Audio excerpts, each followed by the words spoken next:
Muy buenas tardes, mis queridos hermanos y amigos. Gracias por conectarse con nuestro programa de hoy y a través de toda la semana.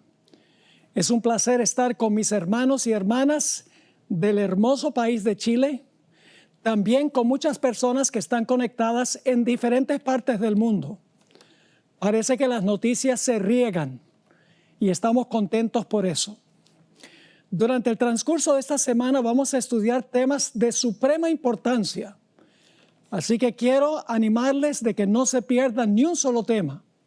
Vamos a reunirnos todas las noches a las 7 de la noche, hora de Chile, y luego el siguiente sábado vamos a tener una reunión por la mañana que ya se anunciará y otra reunión a la misma hora el sábado a las 7 de la tarde. Antes de comenzar nuestro tema de hoy, que se titula El principio de dolores, queremos pedir la bendición del Señor. Así que les invito con reverencia a meditar sobre la oración que voy a elevar a Dios. Padre Celestial, gracias te damos ahora por el privilegio de abrir tu santo libro. Pedimos, Señor, que ese santo libro nos hable individualmente, que podamos saber cuál es tu voluntad y que tengamos la disposición de serte fieles, aún en los tiempos más difíciles. Gracias, Padre, por el privilegio de acercarnos a tu trono en oración. Sabemos que has escuchado esta oración y que nos responderás, porque venimos a ti confiados en el precioso nombre que es sobre todo nombre, el nombre de Cristo Jesús. Amén. Los primeros dos temas que vamos a trazar en el transcurso de esta semana tienen que ver con eventos finales. Ahora, hay diferentes formas de estudiar las profecías. La primera forma que podemos estudiar las profecías es temáticamente. Es decir, sustraemos de diferentes partes de la Biblia los eventos que van a ocurrir en el futuro y entonces ponemos todos esos eventos en el orden en que van a ocurrir. Un ejemplo de esto es el libro de Elena White, Eventos de los Últimos Días. Cada capítulo es un tema de lo que va a ocurrir en el futuro y los capítulos están en orden cronológico de acuerdo a cómo los eventos van a ocurrir. También podemos hacer eso con la Biblia. Podemos buscar en diferentes partes de la Biblia los eventos que van a ocurrir y luego los ponemos en orden cronológico. Así que se pueden estudiar las profecías temáticamente. También podemos estudiar las profecías desde la perspectiva del libro de Génesis. Hace algunos años hice una serie que se titula Descubriendo los misterios de Génesis.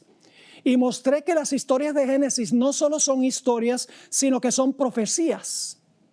Es decir, las historias de Génesis son tipológicas de eventos finales. Por ejemplo, Jesús dijo, como fue en los días de Noé, así será la venida del Hijo del Hombre. Como fue en los días de Lot, así será la venida del Hijo del Hombre. La experiencia de la Torre de Babel en Génesis 11 es la base de lo que nosotros tenemos en el libro de Apocalipsis sobre Babilonia. La historia de Caín y Abel es una ilustración del conflicto final, los puntos que tienen que ver con el conflicto final, la adoración y la obediencia a Dios. La historia de Génesis 22, a donde Abraham lleva a su hijo Isaac para sacrificarlo al monte Moria, es simbólico del sacrificio que tuvo que hacer el Padre enviando a Jesús a este mundo. Es decir, Génesis es un libro hermoso para estudiar los eventos finales. También podemos estudiar los eventos finales analizando las parábolas de Jesús. Hace un par de años tuve una clase ancla aquí en nuestro estudio y el propósito era estudiar las parábolas, los milagros, las metáforas y las analogías que usó Jesús. Y al preparar el manual para esa clase quedé maravillado de la cantidad de parábolas y milagros y metáforas que usó Jesús que tienen que ver directamente con eventos finales. Es decir, podemos estudiar eventos finales desde la perspectiva de las parábolas. Lógicamente, podemos estudiar también eventos finales desde la perspectiva de Daniel y Apocalipsis. Son libros proféticos en todo sentido de la palabra. El problema que tenemos con estudiar temáticamente Génesis, las parábolas y Daniel y Apocalipsis es que estos eventos que se mencionan en estos libros no están en orden cronológico. Tenemos nosotros que buscar en todas esas fuentes y luego con oración y con estudio ver en qué orden están los eventos que encontramos allí. Pero hay un lugar en la Biblia a donde los eventos finales, los grandes puntales, se encuentran en orden cronológico, exactamente en el orden en que van a ocurrir. Y ustedes estarán preguntándose, ¿a dónde en la Biblia tenemos una profecía que presenta todos los eventos finales, por lo menos los grandes puntales de los eventos finales, en el orden en que van a ocurrir? La respuesta es Mateo, el capítulo 24. En ese capítulo tenemos todos los eventos finales en el orden en que van a ocurrir. Ahora, antes de entrar al estudio de Mateo 24, y hoy vamos a estudiar los versículos 5 hasta el versículo 15, y mañana vamos a decir mucho más en cuanto al versículo 15. Pero hoy queremos mirar Mateo 24 y el versículo 1 en realidad hasta el versículo 15. Pero antes de eso, necesito compartir con ustedes algunos principios de estudio. Son varios principios que voy a compartir. En realidad son 6 principios. El primer principio lo encontramos en el libro Obreros Evangélicos, página 154. Aquí escribió Elena White las siguientes palabras. El capítulo 24 de Mateo me ha sido presentado repetidas veces como algo a que debe ser atraída la atención de todos. Vivimos hoy en el tiempo en que las predicciones de este capítulo se están cumpliendo. Expliquen nuestros ministros y maestros estas profecías a aquellos a quienes instruyen. Excluyan de sus discursos los asuntos de menor importancia y presenten las verdades que decidirán el destino de las almas. Noten los elementos claves. La hermana White vio repetidas veces que Mateo 24 es de gran importancia su estudio. Dice que las profecías de Mateo 24 se está cumpliendo hoy en día, que los ministros y maestros deben enseñarle a los que instruyen esta profecía y que deben excluir de sus discursos las cosas de menor importancia y predicar sobre las cosas que tienen que ver con el destino de las almas. Así que el primer principio es que el estudio de Mateo 24 es indispensable, supremamente importante. El segundo principio es que Mateo 24 tiene un doble cumplimiento. Se cumple en la destrucción de Jerusalén y los eventos que llevan a ese evento, y se cumple en los eventos que llevan a la destrucción del mundo, a la segunda venida de Jesús. Y ustedes dicen, ¿cómo sabemos que Mateo 24 tiene una doble aplicación, un doble cumplimiento? Vamos a Mateo 24 y el versículo 1 al 3. Cuando Jesús salió del templo, y esto fue por última vez, y se iba, se acercaron sus discípulos para mostrarle los edificios del templo. Respondiendo, él les dijo, ¿ves todo esto? ¿Ven ustedes todo esto? De cierto os digo que no quedará aquí piedra sobre piedra que no sea derribada.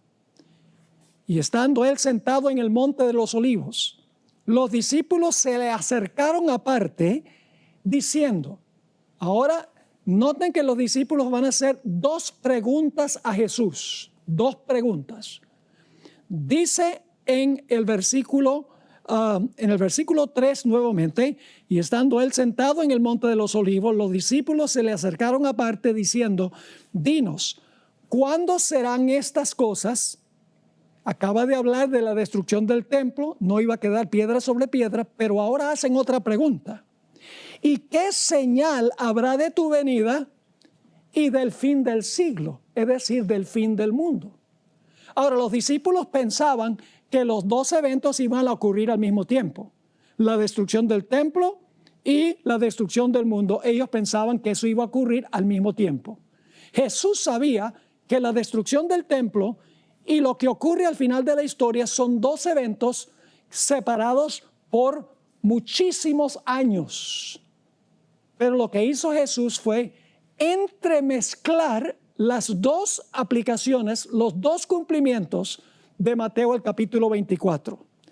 Quiero leerles varias citas ahora que encontramos en el Espíritu Profecía y quiero que noten la terminología que usa la hermana White para describir este doble cumplimiento de Mateo 24. Conflicto de los siglos, página 28. La profecía del Señor entrañaba un doble significado. Noten, doble significado.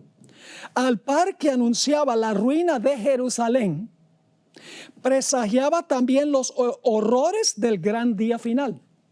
Así que doble cumplimiento, doble significado. La destrucción de Jerusalén presagiaba lo que va a pasar al final de la historia. En el mismo libro, Conflicto de los Siglos, página 34, ella escribió: la profecía del Salvador referente al juicio que iba a caer sobre Jerusalén va a tener otro cumplimiento. Y la terrible desolación del primero no fue más que un pálido reflejo de lo que será el segundo. Es decir, lo que pasó con Jerusalén es solo un pálido reflejo, una sombra de lo que va a pasar al final de la historia. Sigue la cita. En lo que acaeció a la ciudad escogida, podemos ver anunciada la condenación de un mundo que rechazó la misericordia de Dios y pisoteó su ley. Otra cita la encontramos en el libro Eventos de los Últimos Días, página 18, donde dice lo siguiente: Cristo advirtió a sus discípulos en cuanto a la destrucción de Jerusalén y las señales que ocurrirían antes de la venida del Hijo del Hombre. Ahora escuchen bien. Todo el capítulo 24 de Mateo. ¿Cuánto del capítulo? Todo. Todo el capítulo 24 de Mateo es una profecía concerniente a los acontecimientos que preceden a este evento, es decir, la segunda venida. Y se usa la destrucción de Jerusalén para tipificar la última gran destrucción del mundo por fuego. Dos citas más. Testimonios para la Iglesia, tomo 5, página 753. Dice así: mientras que estas profecías tuvieron un cumplimiento parcial en la destrucción de Jerusalén, tienen una aplicación más directa a los posteros días. Es decir, el cumplimiento con Jerusalén fue parcial, pero el cumplimiento más pleno tiene que ver con lo que va a pasar al final de la historia. Una cita más, Palabras de Vida del Gran Maestro, página 102. La ruina de Jerusalén fue un símbolo de la ruina final que abrumará al mundo. Las profecías que se cumplieron parcialmente en la destrucción de Jerusalén se aplican más directamente a los últimos días. Estamos ahora en el umbral de acontecimientos grandes y solemnes. Nos espera una crisis como jamás ha presenciado el mundo. El tercer principio que necesitamos tomar en cuenta es que 3 de los 4 evangelios tienen este sermón de Jesús.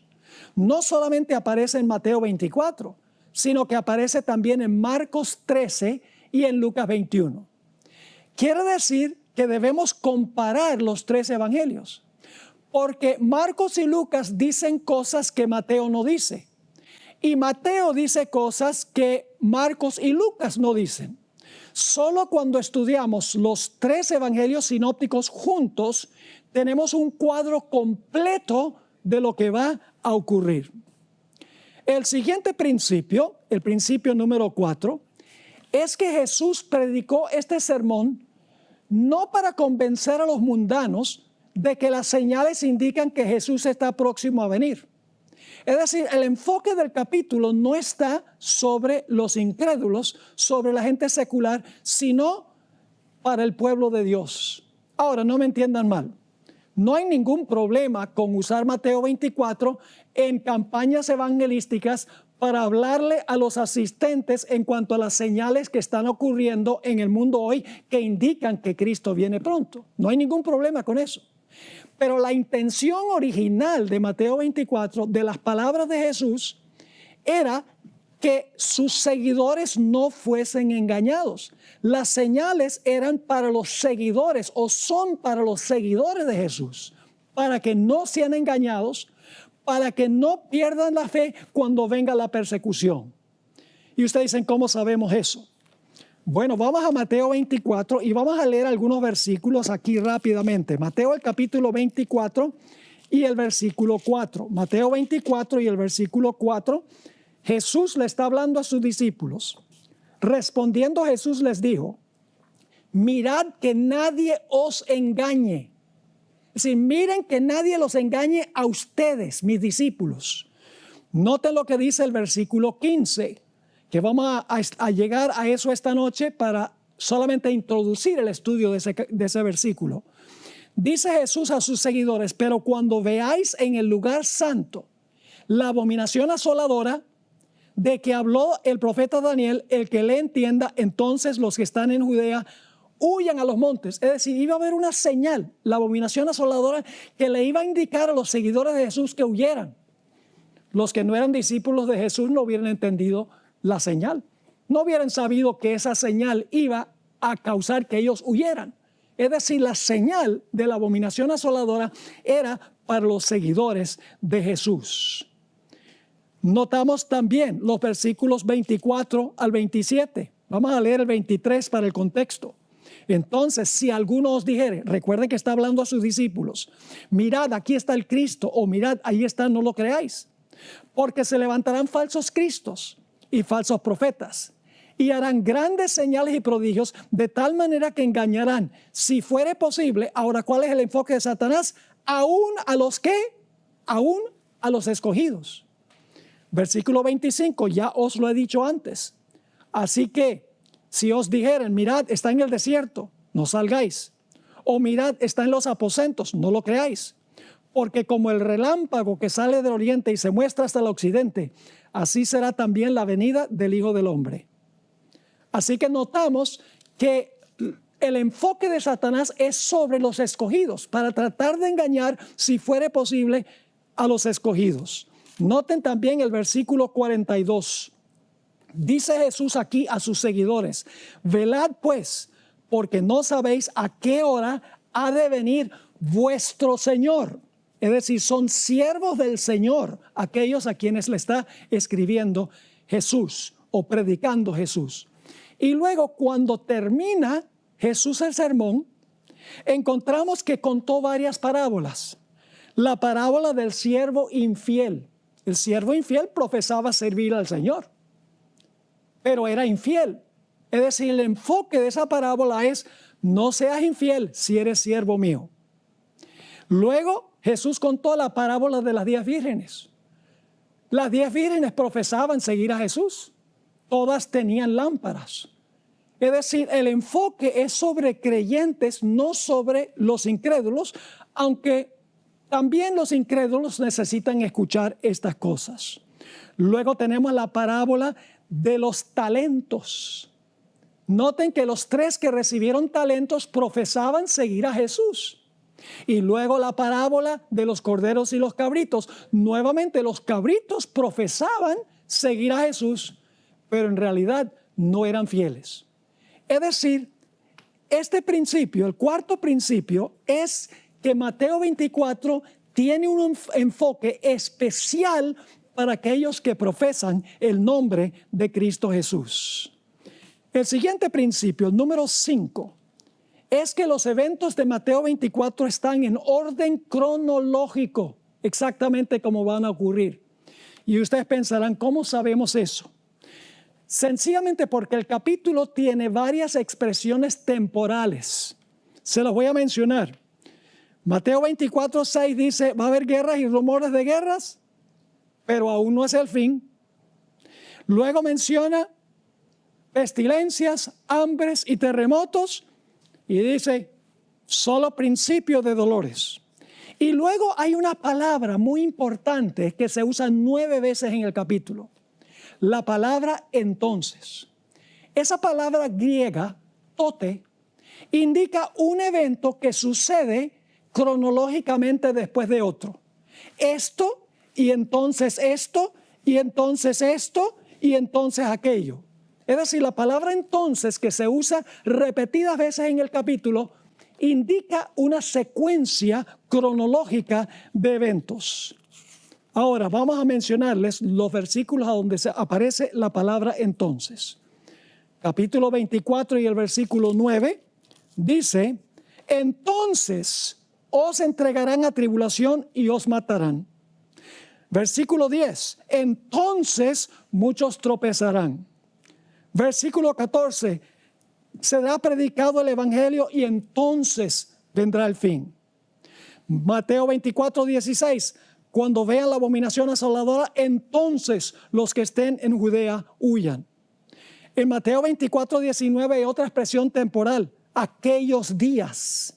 Mateo 24:21 usa otra vez la palabra entonces. Entonces habrá gran tribulación. Mateo 24:22 otra vez usa una expresión 2 veces, una expresión que tiene que ver con tiempo. Aquellos días se usa 2 veces, si aquellos días no son acortados.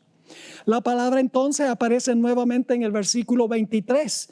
Inmediatamente después, el sol, la luna y las estrellas se oscurecerán. En Mateo 24:30 dice, entonces aparecerá la señal del Hijo del Hombre. Y en el mismo versículo dice, entonces todas las tribus de la tierra se lamentarán. Noten que vez tras vez se usa la palabra entonces, que indica una secuencia cronológica.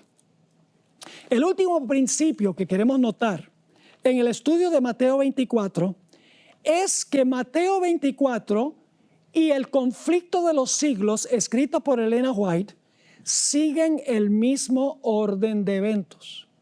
Comienzan en el mismo lugar y terminan en el mismo lugar. Y todo lo que está en medio también del conflicto de los siglos y de Mateo 24. Les explico. Si ustedes leen Mateo 24, empieza con la destrucción de Jerusalén. El conflicto de los siglos también. Cuando leen Mateo 24 encuentran que culmina con la venida de Cristo. El libro Conflicto de los Siglos culmina con la segunda venida de Cristo. Pero la ventaja del conflicto de los siglos es que llena los espacios entre los grandes eventos. Expande, amplía esos grandes puntales que encontramos allí en este capítulo de Mateo, el capítulo 24. Es decir, si ustedes quieren tener el cuadro completo de todo lo que va a ocurrir dentro de esos puntales, entre uno y otro, lean el conflicto de los siglos. Tremendo libro que amplía en más de 700 páginas, mis hermanos y hermanas, amplía lo que Mateo 24 tiene en un solo capítulo. Ahora sí vamos a Mateo el capítulo 24 y el versículo 6. Vamos a comenzar y a ir desde el versículo 6 hasta el versículo 15, por lo menos parte del versículo 15. Dice en Mateo 24:6, y oiréis de guerras y rumores de guerras. Mirad que no os turbéis, porque es necesario que todo esto acontezca, pero aún no es el fin. Es decir, el hecho de que haya guerras y rumores de guerras no indica de que llegamos al fin. Luego el versículo 7 nos dice, porque se levantará nación contra nación y reino contra reino, y habrá pestes y hambres y terremotos en diferentes lugares. La palabra pestes en realidad significa pestilencias. ¿Saben que esa palabra aparece solo en un lugar más en todo el Nuevo Testamento?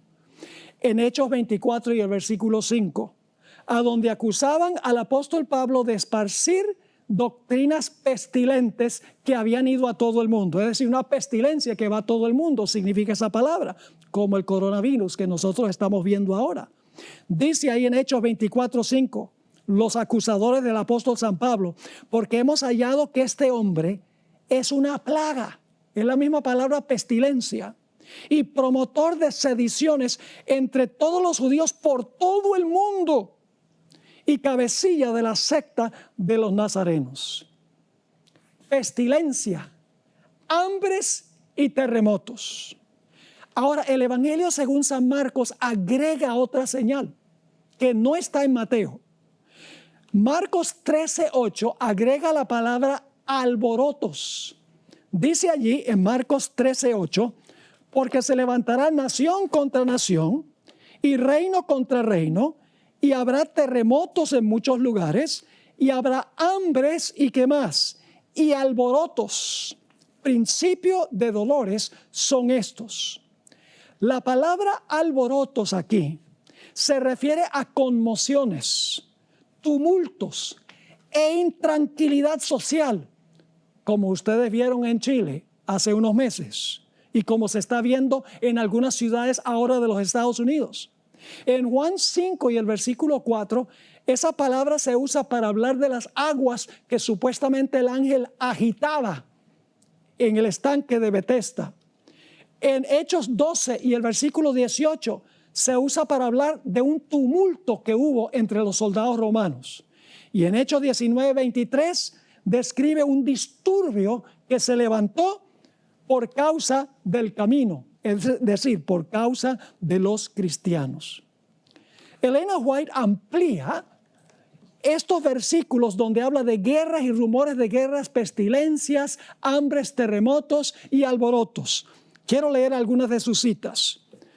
Primer lugar, evento de los últimos días, página 24. En las escenas finales de la historia de esta tierra, la guerra prevalecerá. Ahí está una de las señales que menciona Mateo. Habrá epidemias o pestilencias, mortandad y hambre. Las aguas del abismo rebasarán sus límites. Incendios e inundaciones destruirán la propiedad y la vida.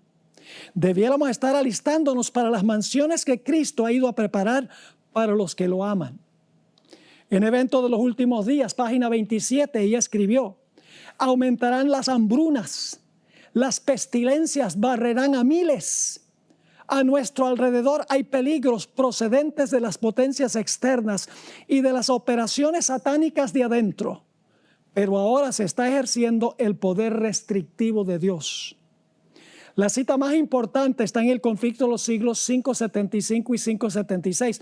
Elena White amplía y agrega que va a haber muchos más desastres que solamente hambres y pestilencias y terremotos y alborotos. Fíjense lo que escribió.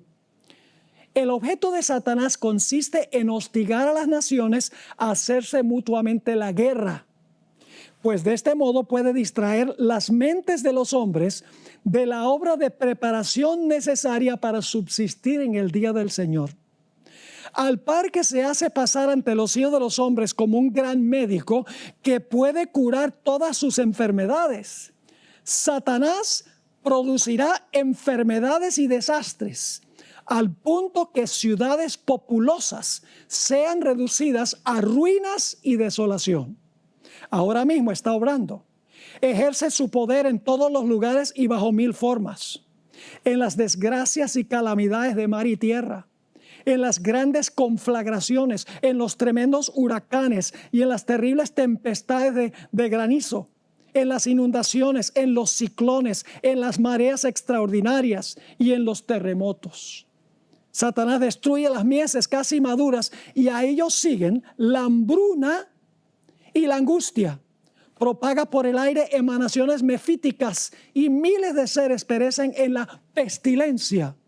Y luego ella escribió lo siguiente: estas plagas irán aumentando más y se harán más y más desastrosas. La pestilencia del coronavirus es solo el principio de dolores, según dice esta cita. Ahora, yo les puedo decir exactamente a dónde estamos ahora mismo en el desarrollo de Mateo 24. Ahora nosotros estamos entre el versículo 8 y el versículo 9 en la secuencia de eventos. Y ustedes dicen, ¿cómo sabe eso? Porque el siguiente versículo, el versículo 9, después de decir el versículo 8 que habrá guerras, rumores de guerras, pestilencias, hambres, terremotos, alborotos, entonces el siguiente versículo dice algo muy interesante, el versículo 9. Entonces, os entregarán a tribulación y os matarán. Y seréis aborrecidos de todas las gentes por causa de mi nombre. Eso no ha pasado todavía. Todavía el mundo no se ha lanzado contra los cristianos, matándolos, y no son aborrecidos por todas las gentes del mundo. Por eso digo, estamos entre el versículo 8 y el versículo 9 de Mateo, el capítulo 24. Ahora, ¿recuerdan la cita que leí de Elena G. White? A donde ella escribió en cuanto a todos los desastres que iban a ocurrir más y más frecuentemente y cada vez más terrible. Ahora quiero leer la siguiente oración después de eso. Ella captó que finalmente todo eso se le va a echar la culpa por suceder al pueblo de Dios, como dice el versículo 9. Dice en el Conflicto de los Siglos 576 la siguiente oración. Entonces, el gran engañador persuadirá a los hombres de que son los que sirven a Dios los que causan estos males. Ahí está el versículo 9. Sigue escribiendo, la parte de la humanidad que haya provocado el desagrado de Dios lo cargará a la cuenta de aquellos cuya obediencia a los mandamientos divinos es una reconvención perpetua para los transgresores. Se declarará que los hombres ofenden a Dios al violar el descanso del domingo, que este pecado ha traído calamidades que no concluirán hasta que la observancia del domingo no sea estrictamente obligatoria, y que los que proclaman la vigencia del cuarto mandamiento, haciendo con ello que se pierda el respeto debido al domingo y rechazando el favor divino, turban al pueblo y alejan la prosperidad temporal.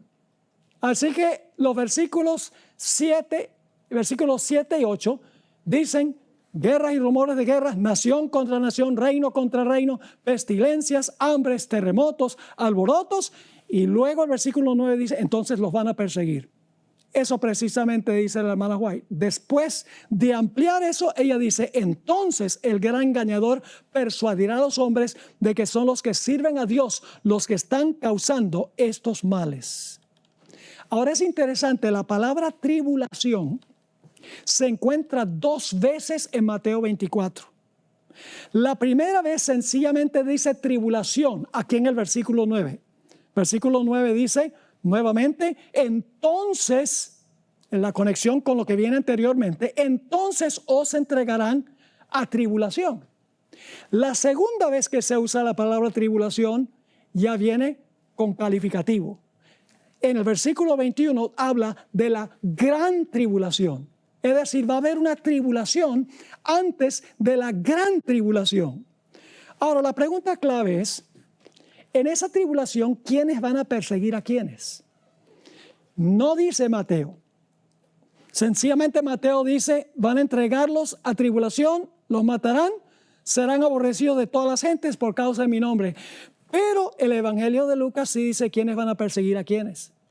Dice allí en Lucas 21:16, mas seréis entregados aún por vuestros padres y hermanos y parientes y amigos, y matarán a algunos de vosotros, y seréis aborrecidos de todos por causa de mi nombre.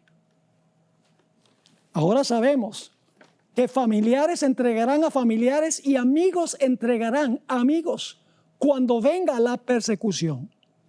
En ese tiempo los fieles de Dios van a tener que comparecer ante reyes y gobernantes para dar testimonio de su fe. El fuerte clamor de Apocalipsis, el capítulo 18. Ahora, Mateo no dice eso. Por eso necesitamos ir a los otros evangelios. Noten Marcos 13 y el versículo 9 y el versículo 11. Marcos 13, 9 y luego el versículo 11. Jesús dice aquí que cuando seamos llevados ante tribunales y gobernantes, no debemos preocuparnos. Dice así: pero mirad por vosotros mismos, porque os entregarán a los concilios. Y en las sinagogas, hoy le decimos iglesias, la primera aplicación eran sinagogas, la segunda es iglesias, y en las sinagogas os azotarán, y delante de gobernadores y de reyes os llevarán por causa de mí, para testimonio a ellos. Es decir, vamos a tener que comparecer ante los grandes de la tierra para dar razón de nuestra fe. En el versículo 11 dice: pero cuando os trajeren para entregaros, no os preocupéis de lo que habéis de decir, ni lo penséis, sino lo que os fuere dado en aquella hora, eso hablad, porque no sois vosotros los que habláis, sino el Espíritu Santo. Es decir, el Espíritu Santo va a ser derramado sobre el pueblo de Dios para que puedan dar testimonio ante los grandes de la tierra. Leo un par de citas del Espíritu Profecía. En la Review and Herald, 18 de diciembre de 1888, una cita que no aparece en ninguna fuente en español, yo la traduje, dice así: ahora no nos parece posible que alguno de nosotros tendrá que comparecer solo ante las autoridades. ¿Cómo vamos a comparecer? Solos, mis hermanos y hermanas. Ahora no nos parece posible que alguno de nosotros tendrá que comparecer solo. Pero si alguna vez Dios ha hablado por mi intermedio, dice la hermana White, llegará el tiempo cuando seremos llevados ante concilios y ante miles de personas por causa de su nombre. Y cada uno tendrá que dar razón de su fe. Luego vendrá la crítica más severa sobre cada posición que se ha tomado en favor de la verdad. Necesitamos, ahora viene la recomendación, necesitamos entonces estudiar la palabra de Dios para que podamos saber por qué creemos las doctrinas que defendemos. No es suficiente estudio devocional de la Biblia, tenemos que hacer un profundo estudio doctrinal. En otra cita que está en Eventos de los Últimos Días, página 209, la hermana White escribió el tiempo cuando tendremos que comparecer ante los grandes de la tierra. Dice así: aquellos que reciben a Cristo como Salvador personal resistirán las pruebas de estos últimos días. El Señor Jesús dará a los discípulos una lengua y una sabiduría que sus adversarios no podrán contradecir ni resistir. Aquellos que por razonamiento no podrían vencer los engaños satánicos darán un testimonio positivo que confundirá a hombres supuestamente doctos. Los humildes van a hablar con tanta autoridad y sabiduría que va a confundir a los hombres grandes de la tierra. La cita termina: de los labios de los iletrados saldrán palabras con tal poder convincente y sabiduría que se producirán conversiones a la verdad. Miles se convertirán bajo su testimonio. ¡Qué tremenda oportunidad! Cuando tengamos que comparecer ante los grandes de la tierra, dar razón de nuestra fe para que miles se conviertan al Señor y se salven finalmente. Ahora, este tiempo que describe el versículo 9 es lo que nosotros llamamos el tiempo de angustia previo. Es decir, el pequeño tiempo de angustia. Tribulación sin la palabra gran. Durante este tiempo Dios va a derramar la lluvia tardía. Durante este tiempo el pueblo de Dios va a proclamar el fuerte clamor de Apocalipsis 18 que se centra en el mensaje del sábado. Y eso va a traer persecución. Quiero leerles una cita de la hermana White donde ella habla del tiempo de angustia previo o el pequeño tiempo de angustia, que es lo que tenemos en el versículo 9. Sabemos que en el versículo 9 todavía no es la gran tribulación, porque en la gran tribulación no va a morir ningún fiel de Dios. Pero aquí dice en el versículo 9, os entregarán a tribulación y os matarán. Durante esta tribulación habrá mártires, según dice el Señor Jesucristo. En Primeros Escritos, página 33, la hermana White escribió lo siguiente, en cuanto a este tiempo de angustia previo de Mateo 24:9. Vi que Dios tenía hijos que no reconocen ni guardan el sábado. No han rechazado la luz referente a él. Y al empezar el tiempo de angustia, fuimos henchidos del Espíritu Santo cuando salimos a proclamar más plenamente el sábado. Esto enfureció las otras iglesias y a los adventistas nominales, pues no podían refutar la verdad sabática. Y entonces todos los escogidos de Dios, comprendiendo claramente que poseíamos la verdad, salieron. El contexto indica que son personas que salen de las iglesias de Babilonia para ingresar al pueblo de Dios. Dice nuevamente, esto enfureció a las otras iglesias y a los adventistas nominales, pues no podían refutar la verdad sabática. Y entonces todos los escogidos de Dios, comprendiendo claramente que poseíamos la verdad, salieron y sufrieron la persecución con nosotros. ¡Qué tremendo! Y luego dice ella, vi guerra, hambre, pestilencia y grandísima confusión. Las mismas señales de Mateo 24 y el versículo 6 y 7. Así que dice, nuevamente, vi guerra, hambre, pestilencia y grandísima confusión en la tierra. Los impíos pensaron que nosotros habíamos acarreado el castigo sobre ellos y se reunieron en consejo para raernos de la tierra, creyendo que así cesarían los males. Ahora, cuando una persona leyó esta cita de la hermana White, le escribió y le dijo, pero usted escribió que al empezar el tiempo de angustia fuimos llenos del Espíritu Santo y proclamamos el sábado. Pero, hermana White, usted dijo en otra parte que en el tiempo de angustia ya la puerta de la gracia se cerró. Entonces, ¿cómo se explica eso? La hermana White tuvo que enviar una explicación. En Primeros Escritos, página 85, ella habló sobre este corto tiempo de angustia. Dice, el comienzo del tiempo de angustia mencionado entonces no se refiere al tiempo cuando comenzarán a ser derramadas las plagas, sino a un corto periodo precisamente antes que caigan mientras Cristo está en el santuario. Es decir, la puerta de la gracia no se ha cerrado en el versículo 9. Se cierra, vamos a ver mañana en el versículo 15. Sigue diciendo, en ese tiempo, cuando se esté terminando la obra de salvación, vendrá aflicción sobre la tierra y las naciones se airarán, aunque serán mantenidas en jaque, porque los ángeles están reteniendo los vientos, para que no impidan la realización de la obra del tercer ángel. En ese tiempo descenderá la lluvia tardía. En el corto tiempo de angustia, hermanos y hermanas, descenderá la lluvia tardía o refrigerio de la presencia del Señor para dar poder a la voz fuerte del tercer ángel. Es el fuerte clamor de Apocalipsis 18. Y preparar a los santos para que puedan subsistir durante el periodo cuando las 7 postreras plagas serán derramadas. Pero cuando viene esta persecución, va a haber un zarandeo entre el pueblo de Dios. Eso está en Mateo 24:10. Fíjense que todo esto está en orden cronológico. Muchos tropezarán entonces. Es decir, como consecuencia de la persecución, muchos van a tropezar. Y se entregarán unos a otros y unos a otros se aborrecerán. La hermana White dice que el zarandeo es causado por 3 cosas. 1, falsas enseñanzas. 2, las atracciones del mundo o la mundanalidad se va a llevar a muchos. Y en tercer lugar, la persecución. Cuando venga la persecución en el tiempo de angustia previo, el pueblo de Dios saldrá a proclamar más plenamente el sábado bajo el poder de la lluvia tardía.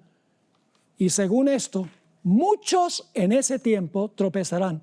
Mis hermanos y hermanas, en tiempos cuando las cosas están pacíficas, la iglesia se llena de gente. Pero cuando viene la persecución, uno sabe quién es quién. Ahora, ¿qué significa eso? Muchos tropezarán. ¿Qué significa la palabra tropezarán? Vamos a leer un par de versículos donde se usa la misma palabra. Juan 16, 1 y 2. Estas cosas os he hablado, dice Jesús, para que no tengáis tropiezo. Es decir, para que no tropiecen ni caigan, os expulsarán de las sinagogas. Y aún viene la hora cuando cualquiera que os mate pensará que rinde servicio a Dios. Es decir, los que van a atacar al pueblo de Dios son gente que profesa ser pueblo de Dios.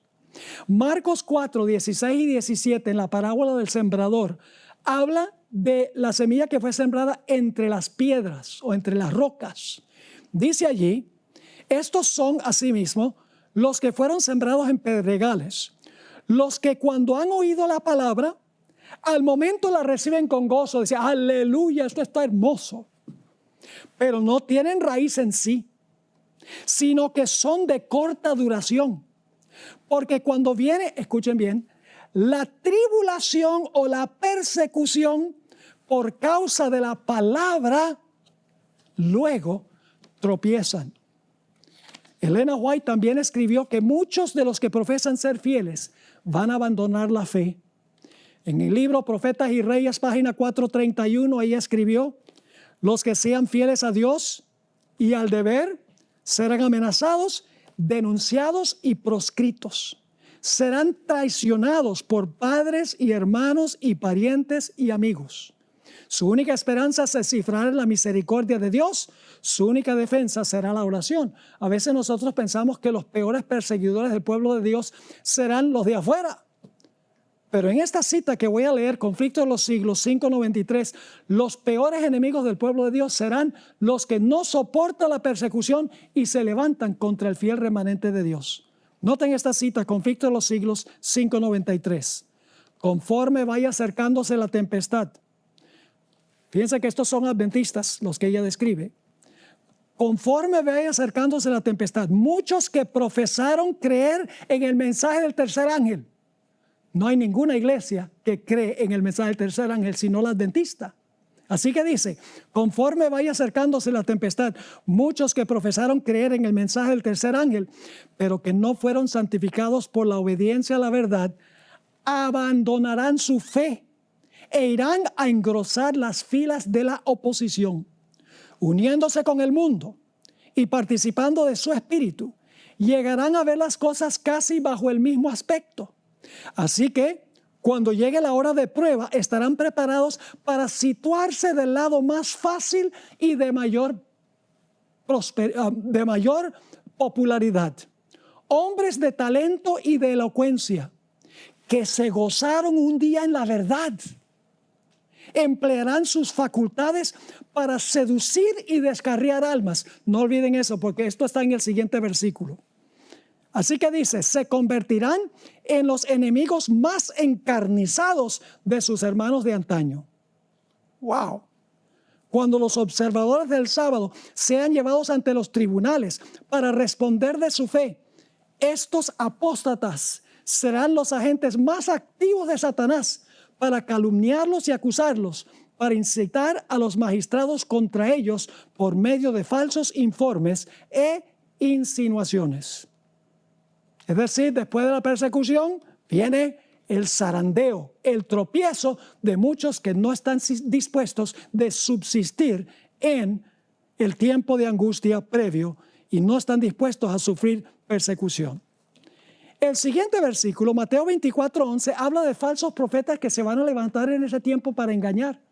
Esos son los que acaba de describir la hermana White. Muchos que una vez se gozaron en la verdad, dice que van a usar sus facultades para seducir y descarriar a las almas. No solamente los de afuera, sino también los de adentro. El versículo 11 dice, muchos falsos profetas se levantarán y engañarán a muchos. Y luego habla de cómo la mundanalidad va a sacar a muchos también de la iglesia. Dice en Mateo 24:12, y por haberse multiplicado la maldad, el amor de muchos se enfriará. Ahora, el amor no se puede enfriar al menos que antes estuviera caliente. Es decir, eso está hablando de apostasía. ¿Y cuál es el motivo de la apostasía? Dice la multiplicación de la maldad. Ahora esa palabra maldad es muy interesante. La palabra maldad es la misma palabra que se traduce en 1 Juan 3:4, transgresión de la ley. Es decir, se podría traducir aquí, y por haberse multiplicado la transgresión de la ley, el amor de muchos se enfriará. Es decir, hubo algunos que creían que había que guardar los mandamientos de Dios, pero la mundanalidad causa que su calor se enfríe y pierdan el amor. Y dicho sea de paso, estos son personas que profesan creer en Jesús. Y ustedes dicen, ¿cómo sabemos eso? Bueno, noten lo que dice en Mateo 7, 21 al 23. La misma expresión se usa, la palabra maldad. Noten Mateo, el capítulo 7, y vamos a leer el versículo 21 al 23 para que ustedes vean que aquellos que se les va a enfriar su amor, antes eran calientes, antes eran seguidores de Jesús. Dice en Mateo 7, 21, no todo el que me dice Señor, Señor, son cristianos, profesos, entrará en el reino de los cielos, sino el que hace la voluntad de mi Padre que está en los cielos. Muchos me dirán en aquel día, Señor, Señor, ¿no profetizamos en tu nombre? Fíjense que eran cristianos. Y en tu nombre echamos fuera demonios. Y en tu nombre hicimos muchos milagros. Imagínense, profetizaron, echaron demonios, hicieron milagros y profesaban a Jesús. ¿Qué va a decir Jesús? Y entonces les declararé, nunca os conocí, apartados de mí, transgresores de la ley. Wow. Ahora, no todos van a ser zarandeados por las falsas enseñanzas, el mundo y la persecución. Algunos van a permanecer firmes hasta el fin. Y por eso Jesús dijo en Mateo 24, 13, mas el que perseverare hasta el fin será salvo. El que se mantenga firme en medio de la persecución, en medio de los engaños de los falsos maestros, en medio de la mundanalidad y la transgresión de la ley, esos van a perseverar hasta el fin y finalmente serán salvos. Y luego tenemos Mateo 24 y el versículo 14, y será predicado este evangelio del reino en todo el mundo para testimonio a todas las naciones, y entonces vendrá el fin. 3 elementos claves que quiero que noten en este versículo. En primer lugar, el evangelio se predica ¿a dónde? En todo el mundo. Y luego entonces, ¿qué sucede? Viene el fin. Ahora, ¿dónde encontramos en Apocalipsis esas 3 ideas? Apocalipsis 14 y el versículo 6 y 7 habla de la proclamación final a todo el mundo del mensaje del evangelio en un contexto especial. Dice en Apocalipsis 14, 6 y 7, vi volar por en medio del cielo a otro ángel que tenía, ¿qué cosa? El evangelio eterno, para predicarlo a los moradores de la tierra. Ahora bien, el evangelio va ¿a qué parte? A todo el mundo, a toda nación, tribu, lengua y pueblo, diciendo a gran voz, temed a Dios y dadle gloria, porque la hora de su juicio ha llegado, y adorad a aquel que hizo el cielo y la tierra, el mar y las fuentes de las aguas. Va a haber una proclamación del evangelio eterno al final de la historia, a toda nación, tribu, lengua y pueblo. Y luego, si ustedes van a Apocalipsis 14 y el versículo 14, se ve a Jesús sentado en una nube con una hoz aguda y va a regresar por segunda vez a la tierra. Entonces viene el fin, en otras palabras. En el conflicto de los siglos 3:56, Elena White escribió que el mensaje del evangelio al final de la historia se predica en un contexto especial. Esto es lo que escribió. El mensaje de salvación ha sido predicado en todos los siglos. Pero este mensaje, el del primer ángel, es parte del evangelio que solo podía proclamarse en los últimos días. Pues solo entonces podía ser verdad que la hora del juicio había llegado. Lutero no podía predicar, teme a Dios y dale gloria, porque la hora de su juicio llegó, porque la hora del juicio no fue en los días de Lutero. Pablo no podía predicar el mensaje del primer ángel tampoco. El evangelio se puede predicar en el contexto del juicio solo al final de la historia, cuando el juicio comienza. Y luego viene la abominación asoladora en el versículo 15. La abominación asoladora es la gran prueba final para el mundo. Va a dividir al mundo en 2 grupos: los salvos y los perdidos. Tenemos tiempo solamente de introducir esto.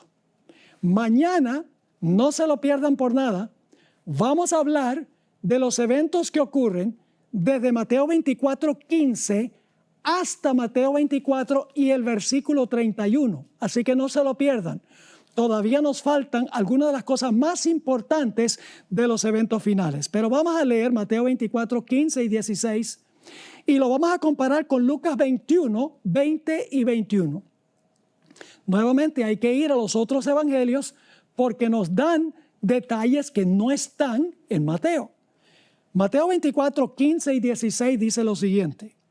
Por tanto, cuando veáis en el lugar santo la abominación asoladora de que habló el profeta Daniel, el que lee entienda, entonces los que estén en Judea huyan a los montes.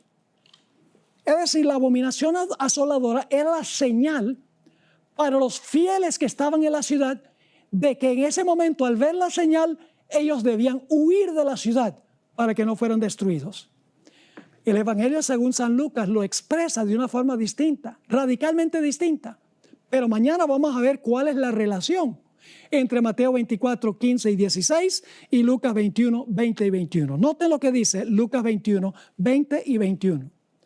Pero cuando viereis a Jerusalén rodeada de ejércitos, es decir, la abominación asoladora significaba Jerusalén rodeada de ejércitos. Esa era la señal. Y mañana vamos a hablar sobre qué tenían esos ejércitos romanos. Tenían estandartes y en el estandarte había algo muy importante. Pero mañana vamos a esbozar eso. Así que dice, pero cuando viereis a Jerusalén rodeada de ejércitos, sabed entonces que su destrucción ha llegado.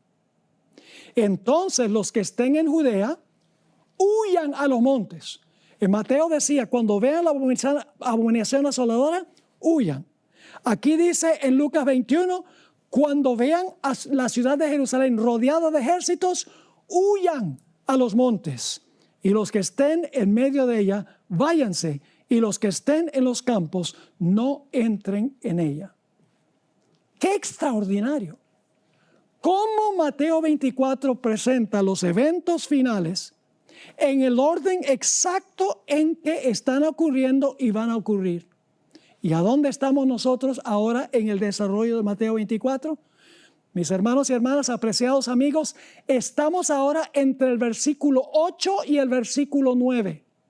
Los desastres van a ir aumentando, van a ser más terribles, hasta que va a llegar el momento en que los habitantes del mundo van a decir, ¿qué está pasando? ¿Por qué está pasando esto? Y entonces vendrá la tribulación para el pueblo de Dios, pero el pueblo de Dios proclamará con poder el mensaje para que se puedan salvar muchas almas en el reino.